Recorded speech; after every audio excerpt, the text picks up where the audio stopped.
What's up, y'all? It's your boy Sheik Luch, LOXD. Yeah. Jawn with Uncle O and Charlie Mack. Uncle Mack. Make sure y'all tap in, cause it's great. Tap in. They say the Jawn. Yeah. Jawn with Uncle O and Charlie Mack starts now. All right, before we get this going, this segment is being sponsored by Paul State Insurance because he said some foul shit. We want to make sure he don't say it ever again, and he's assured if he does. And his deductible's already. He make sure he got deductible. Yeah, he got like a $350 deductible. He got $350,000 deductible. He got $350,000 deductible. So that's our cameraman. So if he just say let y'all know. if he say anything that's actually, I'm saying, like listen, it's not. What he doesn't have is plausible deniability. Yeah. You don't have that. No. Okay? He does not have plausible deniability. You don't have that. No. Right? You don't have that. You know So we don't cover any collisions. No collisions. No collisions. No collisions. You understand what I'm saying? So yeah. And with that being said, let's get to it. Okay. It's your man Uncle O, Charlie Mack, and this is the Jawn with Uncle O and Charlie Mack. And right now we have with us Lords and Here come the Lords. Here come the Lords. Here come the Lords. Here come the Lords. Here come the Lords. So again, Lords Underground. What up, man? How did y'all get together? How did y'all decide to come up with the name? Where did the name come from? With the name? Well, that's how we came together. You know. Okay, well, all right. Going all the way back, we all met at Shaw University in Raleigh, North Carolina. HBCU, Shaw U. And I was a communication major. I was on the radio, doing my thing, doing a lot of parties, and a good friend of mine by the name of Derek L.A. Jackson, which was Marley Marl's cousin. We didn't really believe him because he talked a lot. He's like, yeah, Marley Marl. We like, ah, man, all right. Right. Anyway, when he graduated, he was like, yo, Jazz, man, you know, I appreciate you because I used to let him DJ with me at all the parties and stuff. And I went back home to Cleveland, Ohio that summer, and I got a call from LA. He was like, yo, I'm with my cousin Marley. I'm at the House of Hits. When you go back to school, start a group, form a group and send me a demo. We see what happens. Wow. And that's what I did, man. When I got back to school, I told my man Denton Evans, I'm like, yo, man, I want to start a group because I always wanted to be like Run DMC, Houdini, you know, 3-man crew. Yes. And so Denton was like, yo, man, you should hook up with my man Do It All. He nice. And I knew Do It All, but I knew him from his car. He had a red Plymouth Omni with 5 stars on it. What up in the 90s? And where I'm from, we was like, man, who is this dude with a red Omni with 5 stars? 5 stars, not 4. 5. 5 stars. Y'all respect it. Y'all respect it. Y'all respect that. And we just thought that was crazy. Like, who is this dude? Like, because we rode Cutlasses and Buick and Regals and shit like that. But anyway, hooked up with dude. He was dope on the mic. You know, just his cadence, his voice, his delivery, everything, he was dope. So I would bring him to a lot of the parties that I was DJing, and he would freestyle. You know, we would just tear it up. And, wait a minute. Yeah. This segment is being sponsored by Paul State Insurance. And the first village you go to is not Lord Jamal. Hey man, fuck all, man, fuck that. All right, go ahead. I'm 50-something years old, man. We don't choose that. We don't get past this. I'm 59, and I got you know what I mean, Paul State Insurance. Lifetime. We don't get past it no matter how. We don't get no passes. Back to it. Well, my insurance is Paul's Aggressive. There you go. We love that. But so getting back to the story, like, you know, Do It All was dope. He would rock the parties. Me and him would rock the parties. And you know, I got wind of somebody else was like, yo, you should check out this young dude named Funky. And I'm like, okay, I'm trying to form a group. I'm gonna go check him out. Knocked on his door. I'm like, told him what we was doing, trying to form a group, sent a demo to Marley, and knocked on his dorm room door. Told him the deal. He started spitting a rhyme, man, and my eyes was like that big, like, wow. You know Funky's voice. Yes. Yeah. It's funky. That's what I heard when I was like, man, come on, we gotta go do this demo.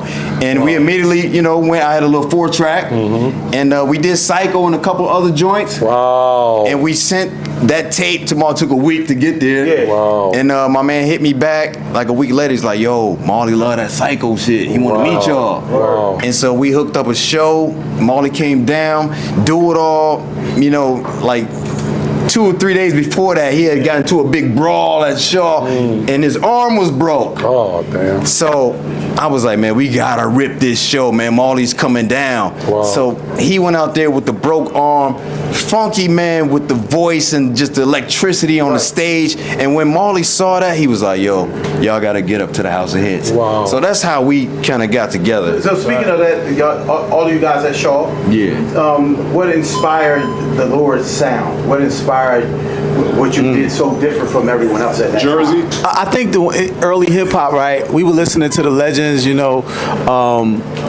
all of the greats, from Treacherous 3 to Melly Mel to Big Daddy Kane and Run DMC and even James Brown and all them type of people in the R&B world that inspired you. But one thing that inspired us really they all seem different. Right. Like I think that influence is powerful, right? Yeah. And that's one thing.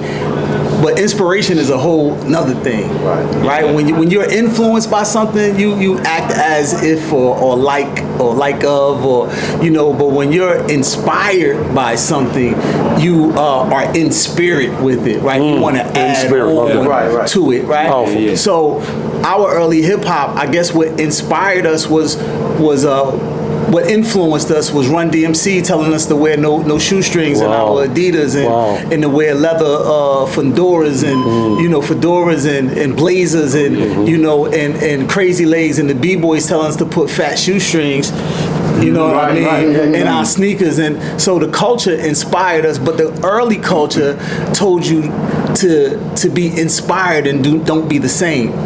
So be inspired by it, you know what I mean? Be in spirit with it. Carry on the legacy of the culture, but don't copy it. The legacy of the culture is being different, and that's what made our sound different. And and hip hop was graffiti too, right? Meaning that we didn't have the internet. So when you heard two young cats from Newark, New Jersey and Cleveland, Ohio, you heard a mixture of two cities from two states, two inner cities from two states that were really about it. And that's how we knew what was going on in our different states. You knew what was going on in Cleveland because of Lord Jazz. You even taking it out to the West Coast, you knew what was going on in LA because of the artist that was there. You knew what was going on in Chicago. Nowadays, the internet brings it so much tighter, brings it so much closer, so we were inspired by the culture of hip hop. No one in particular, but everybody as a collective as well. So you talked about going to Shaw University. That time at Shaw, what did that do for y'all? Because they talk about right now today HBCUs, right? And y'all were there before. It was the cool thing to do. I'm talking about in terms of, on a broad scope. I don't know that, man. What did Shaw University do for y'all? I'm talking about in terms of that particular time, y'all as a group, what did you take from that, and what was the kind of journey inside of that? Well, specifically dealing with us as a group, Shaw kind of centered us. It gave us a base for the next stage in our development into manhood, because we came into, we went to Shaw as children. I was 17 down at Shaw. So I think the foundation, I think the feeling of belonging, the culture of HBCUs. If you ever went to an HBCU, if you know, if you pledged, you know. But I think when you reach 18, 20 years old, and it's time for you to get out on your own, Shaw University taught us how to be on our own. Because you were scraping and surviving. It was a lot of tuna fish and ramen noodles all over the place. Scraping up money to go to the alpha party, whatever. We did what we had to do. So, I think an appreciation for what we would eventually become started there, Shaw. Got it. Can I expand a little bit on that? Yes, sir. Shaw University for me, man, taught me about education, of course, but community also, and involvement. And one thing, just going to school, I wasn't even going to go to school. Wow. First of all, and my mother and my grandparents kind of pushed me, and my uncle, rest in peace, Tyrone Bolden, he was a councilman in Cleveland, and he had he had got some scholarships all together, and he hooked me up with one. So I was like, my mother was like, well, if you don't like it, come back home. The bus pulled up to Shaw, and everybody's like, why are we stopping here? It was just two buildings with no grab. We was like, what is this? Wow. It looked like good times, actually, So we was like, why are we stopping? But anyway. We'll talk about Shaw like nah, but hey, this is real, right? I'm spitting the realness. Real platform, real people. I'm spitting the realness. So, but that school, Shaw University, taught me so much. It taught me about people from everywhere. People from everywhere, all around the country, all around the world. Because in my mind, coming from Cleveland, Ohio, I was a DJ, but all I really played as a DJ was hip hop. Like we were just hip hop out. Right. Yeah, we were just hip hop. And when I would DJ the parties at Shaw University, I would get a lot of the females come out, you ain't got no house music? I was like, house music? Like, we don't play house music where I'm from. Right. So I got into it. So, I mean, it really taught me about other genres of music and how people reacted. And it really opened my mind up as a DJ, on records being played. So I really got into the house music. I started buying that music. I started buying a lot of reggae and just different genres of, music. And, it just broadened my mind about that. Now, how did college inspire your run for office, for community service in college in Newark, right at this? I mean, sometimes you're being prepared for the plan that God has for you, and you don't even know you're being prepared for it. So how did Shaw University inspire me? There's a manager that we had in Laws and Underground named Hafiz Fareed, who took a liking to me before I went to college. He's the one who gave me, jazz records to go to college with, Gil Scott-Heron records to go to college with, the Last Poets album. Like he was instilling this stuff into me beforehand, and before I left for college, he worked for the councilman at the time, and he was the first person that I went door to door knocking on doors to try to get people into politics and to vote. He was the first person that I started to do community things with. He's the reason why, even before I went to Shaw. But when I got to Shaw University, the fraternity organizations, the way that they were doing things around the campus and being service to all, and just so many communities, it made me want to be involved more. So like Funk said, this is the place that I started to understand what manhood was,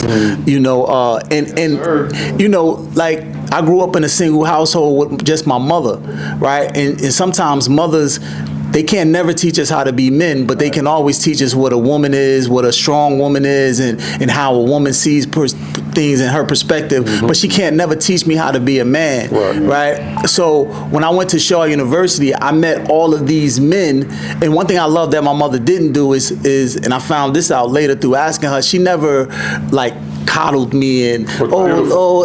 Lovely, being and I, like, when my friends was getting that affection, oh baby, come here and let me wipe this off, and it's gonna be I knew my mother loved me. Right. This segment's being brought to you by Paul State Insurance. Right. Cut that. Yes. I had to do that. Yes.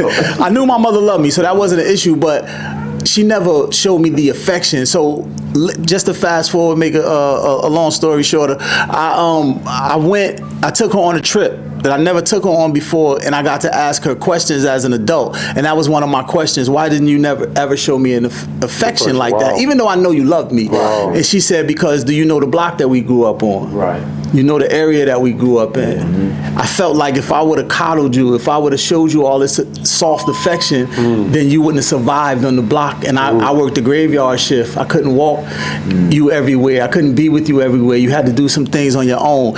And that's what really made me a man too, without really knowing that she did that. But I say all of that to go back to Shaw University. So when I got around all of these men with all of these alpha, personalities and attitudes from everywhere, like in my mind, if you wasn't Philly, from Jersey to Philly, maybe DC, you was corny to me. Wow. That's the wackest mindset ever. But when I started to meet people from Florida, Ohio, Chicago, North Carolina, South Carolina, I was like, yo, they just as real as us. Their accent might be a little different, they might dress a little different, but they just as hard. So by my mother not showing me that affection and playing hard love with me made me be able to survive amongst the wolves that came to Shaw University, you know what I mean? And that's what helped me become a man and helped me become a member of Lords and Underground. Love that. So y'all have many classics, you know what I mean? But in particular, one of my favorites are Chief Rocka. What inspired that? How did you feel the first time that y'all heard your record and seen someone actually reciting it? How did it make you feel? Real quick, and I guess we can all answer that, but the first record that I got the response for me was Psycho. Yeah, me too. I think we all were together, if I'm not mistaken. We were with Derek L.A. Jackson, and Derek L.A. Jackson is the person behind the Roots. He found the Roots. Y'all know Derek, Scott Storch, all of that. We were uptown with him. And I think we were going in a bodega, and I might have been going in there to get a Philly at the time. You know what I mean? And we were blasting Psycho in Derek's Mark V, well, Marley's old Mark V, loud all the time. So we didn't know if it was on the radio or not, because we was just playing it ourselves. So we went in, I think it was me and you, Funk. We went in the store, and all we heard was boo, boo, boo. I was like, whichever one of y'all was left in the car, I was like, man, they rocking the hell out of our joint in the car. We came outside, and it was on these Spanish two cats. It was on the radio. Banging it uptown. I remember that. And that's when I was like, yo, we made it. That felt so amazing. So the first time you heard it, you was like, in Harlem. Yup, we made it. And so the dude system was so loud. We didn't realize that it was the song until we got out of the store, and it was like, oh shit, they love the bass. But actually, that wasn't the first time I heard that song. The first time I heard anyone play any record from Lords of the Underground was Cool DJ Red Alert. Shout out to Red Alert. So that's the first time you heard it. The first time I heard Psycho, Cool DJ Red Alert. He played it. Actually, it was Red Alert. What was that feeling? I didn't hear anybody before him. It could have been someone. I didn't hear anybody play it before Cool G. What was that feeling though? So what was that feeling?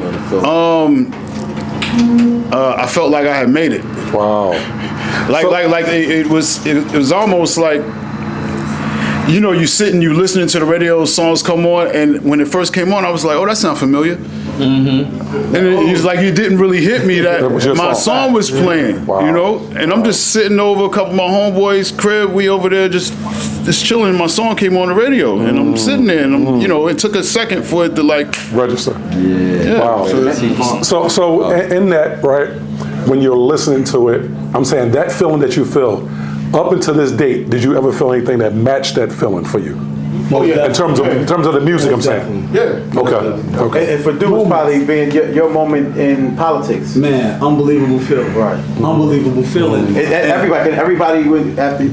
And real quick, I think that you have moments in life, right? Like, you're never gonna get that first high back. That's what I was saying. Right, and I get what you're saying. That's what I was saying. You're never gonna get the first high back. Right. But if you keep creating and you keep moving forward in your life, you get the first time highs of those things. Each one. Right. The first time. The first time. Right. So we're never gonna get that first time high back of hearing our record for the first time. Right. But we'll get the first time high back from something else that actually our record actually helped bring into fruition. Got you. You see what I'm saying? Like my first time high is hearing that record Uptown in Harlem with the two Spanish people.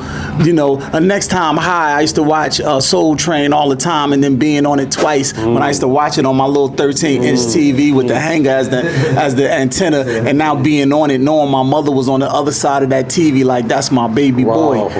That's another high. You know what I mean? Getting one of your artists to say that, yo, I like your record. That's another high. Performing with the people, your mentors that you grew up. That's what I'm about to say, right? High. What was the first time y'all seen Run DMC after y'all and they recognized y'all? How was that for y'all? For me, it's playing. I don't know if it was Genesis or Sega or whatever on the road with Jam Master Jay on the road, right? But before just playing, it was that time with Run. Like I don't know why Run from Run DMC doesn't get put in people's top 5, and I'm not talking about just lyricists. I'm talking about as an MC. As an MC. Like you need to put Run from Run DMC as a MC in your top 5. I'm not talking about your lyricists and all that, but put him. I think because they couple them with the group. Right. That's what it is. And I think, you know, for him to come to us in Cincinnati, Ohio, when we performed at, what's that amusement park? We was on the road with R. Kelly, Run DMC, Kings Island, at Kings Island. To have him come into my dressing room and say, bro. This is the very first time that you actually had an encounter with him? Like we was on tour, so we seen him, we passed him, hey, what's up, legends?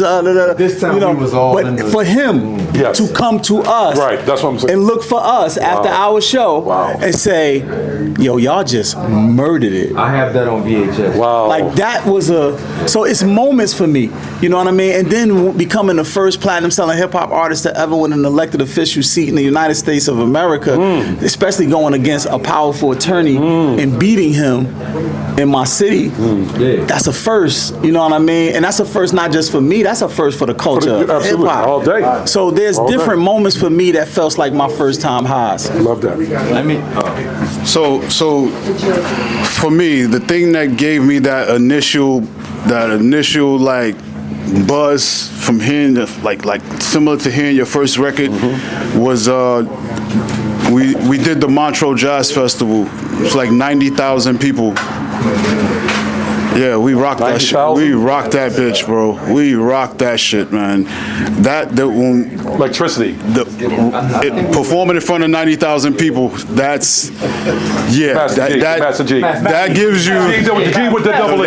That would give you like that. Yeah, that'll give you that same buzz. That's strong enough. Oh, one other thing. 2012 Hip Hop Camp.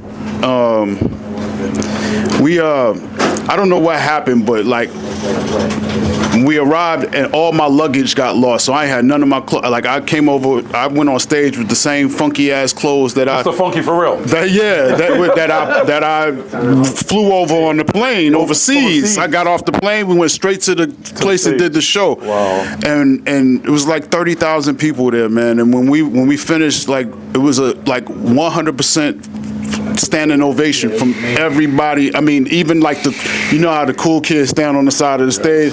They were all for like a good 10 minutes just clapping for us, and we just stood there. And that was probably, man, that's a close. It ranked high. That's a close second. Legends. That's a close second, bro. Legends. Wow. So just real quick, can I add to that? I mean, we had a lot of big moments for us, but just a couple for me is the first time we went to Paris, France. This was 1995, 96, I would say. But we didn't even know they was playing our music in Europe. When we got out to Paris, France, like it blew our mind. You know, they're all French, and they all just were singing the songs. Beat Boy Down. That was our first time there. And you know, it was just amazing and shocking for us because, you know, three black Americans, we go out there, like Hafiz used to tell us, when you go places, you know, you got to experiment, get into their culture, like taste their foods. Like we would go to McDonald's and, you know, we was just, you know, Kentucky Fried. But that was an amazing city, and I actually fell in love with it, and I moved back over there, and had my kids and married my wife over there. So Paris means a lot to me. And another place that we went, we were the first hip hop group. I know Fat Joe always say he was the first one, but we were the first hip hop group to ever rock in Angola, Africa. We was first. Yeah. We don't brag a lot, but we don't lie. We really did this shit. So that was amazing for us to see, you know, to be in the motherland, man. That was incredible. I love that. And my last question is, of all the things you've done, what was the most major accomplishment that you made that you feel solidified your career?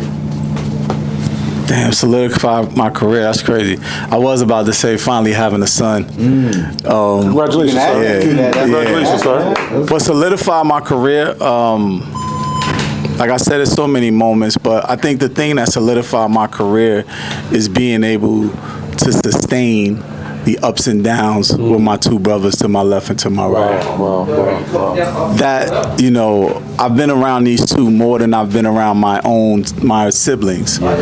You know, learning from both of them on my left and my right.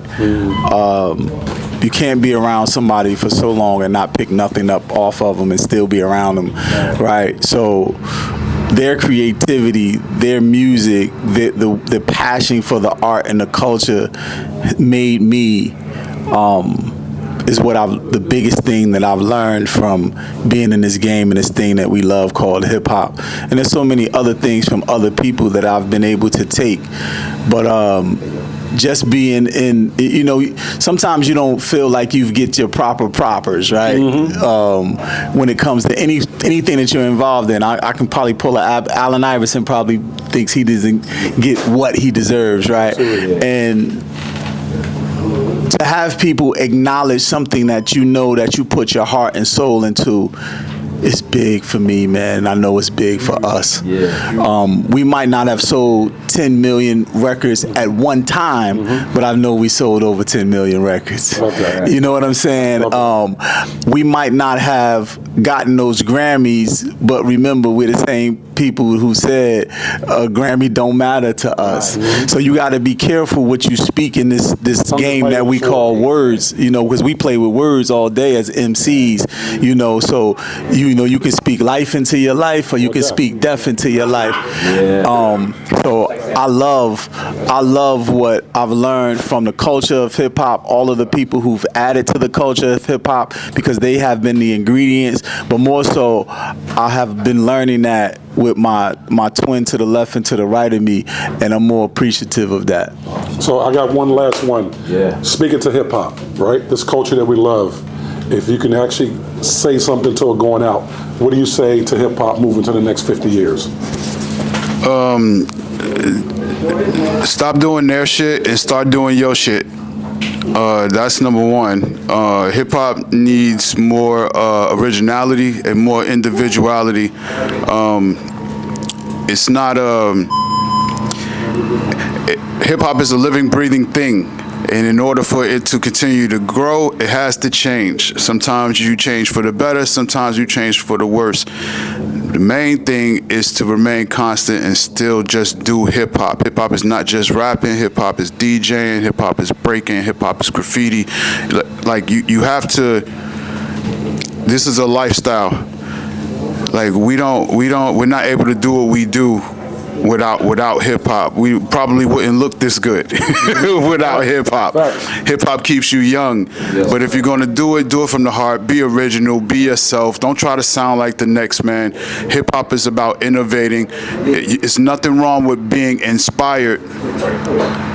There's a little bit something wrong with being influenced. You don't want to be under anyone's influence. You want to get inspiration from what someone does and then take that to the next level. Not, oh, that's dope, I'm going to do that. You know, that's what's wrong with hip hop now, is because you have, back in the day, we were all fighting to be different. You go to a show, you know who's there to see Run DMC, Salt and Pepper, LL Cool J. Right, today is all mini-me. Right, but what else? What else though, Mac? You also knew that, okay, when Houdini got off stage, LL was gonna sound different. Absolutely, and look different. You see, and look different. Everybody had their styles. They had, you had some biters, but you had everybody had their style and all of that stuff, and it's I think that's what's missing. I'm not going to say that their music is bad. Some of it is not so good, but a lot of it is good, and a lot of these young guys, all they need is the right encouragement from our generation, because that's what's kind of missing.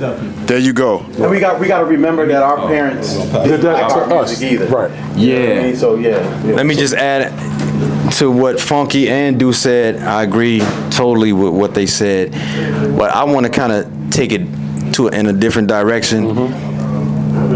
I would like the fans to be fans again. Put the phones down. And enjoy the music. Listen, man, I was at Élysée Montmartre in Paris, France. He dropped that, didn't he? Yeah, didn't he drop that? Real quick. Didn't he? I think you and Q-Tip the only ones ever said that on tape from hip hop. Élysée Montmartre. Was it Q-Tip or was it? And he took it. Hold on. Was the Roots? It was the Roots. It was Tariq. Tariq, you took the ball. What up? You took that. Yeah, you took that. That's Hey. Like that. So, go ahead. I would love the fans to be fans again. Yes. When I was at this concert, I was backstage talking to one of the dudes, I forget it, Akinelli, or he had the one song on the not Akinelli. No? Growing Up on a Tuesday, I forget his name. From Canada. Tuesday. Yeah, he was with me. So we back there talking to him, and this other tall white kid was bad. I thought he worked at the venue. He had like a gas station suit on. You talking about from LA? The white dude is popping from LA. So they like, welcome, Tall. G-Eazy, and he runs on stage. I'm like, oh, that's G-Eazy. So he runs out there. Vocals are playing. The crowd, everybody has their phone out like this. Yeah, man. Vocals playing. He's jumping around holding the mic out. They're all singing the songs. And I'm like, that blew my mind. Like, why do they pay to come see themselves perform for him? Right, absolutely. That's crazy. That was crazy to me. So fans, come on, get back to being fans. Get back to fans. Hey man, Before we go, I just want to say, like, to add my 2 cents to that is, to all of the hip hoppers out there, I actually love a lot of the stuff that's happening. It's different, but I'm not trying to be the old person in the room, be like, oh no. I actually try to pay attention so I can start a dialogue, I can have a conversation. When I watch some of the younger people's interviews, if I go to allhiphop.com or watch y'all and go, I actually get in tune with the artists because they ask great questions, or I don't like them because of the interview. So I get into them, but I would say that to new artists out there, man, be intentional. Have intent with your content. Be intentional, right? Be passionate. Be authentic. And then when you do it, represent and know the culture that you are representing. Do some research, even if it's just studying with Melly Mel meant with the message, or DM them. A lot of people can be touched nowadays. Absolutely. Like DM, and if you start talking like that, somebody might respond. If you do that, and I'm not saying don't make your art. I'm saying do all of this before you make your art, and watch. I think that when Wayne came out, when he had all of those older dudes around him, he wasn't. Even though I'm a little older than him, he wasn't talking like a young boy to me because he had those older dudes around me. He had mentorship. And he embraced it. Right. So what I'm telling the younger artists is do what you do. Be you. I'm not telling you to change. Just have passion. Be intentional with your content and research some people that came before you. If you're from Cleveland, I don't care if he didn't make it. Study who was the hottest MC in Cleveland or in hip hop. Right. If he was the interviewer, if he had a podcast, whatever it is, just study where you from. Because there's people who in Newark, New Jersey who don't know who Redman is, and I think that's crazy. That's sad. You know what I'm saying? And I'm talking about artists. Right. And that just doesn't happen in Newark, but it happens in so many other places. But just study who you is, and then do you. And then we will still love it because it's authentic. Not because, it's new, we don't like it. We're going to love it, So I want to thank, again, Lord Jazz. Yes, sir. Thank you. Do It All. Mr. Funky. Lords of Underground. I just want to say thank you from the Big Brother Philadelphia, and of course, my co-host, Uncle O, Charlie Mack. It's the Jawn. Hey, listen, man. It's the Jawn. And this whole show, because they guys are crazy. They was out of we need y'all to control. say it with us. It was brought to you by Paul State Insurance. All right, so stay there. We'll do it drop. Check the new single. You can get it. Check the new single. Whoa. Hey. Whoa. Okay. That goes along with the insurance. Yeah, he was covered. He was covered. So, We gotta you covered. He was covered. We gotta change Listen. Because you came on the show, right? I'm saying I gave you free insurance for the year. Free insurance for the year. For everyone. Hey, $5 million. He only got 1 year covered.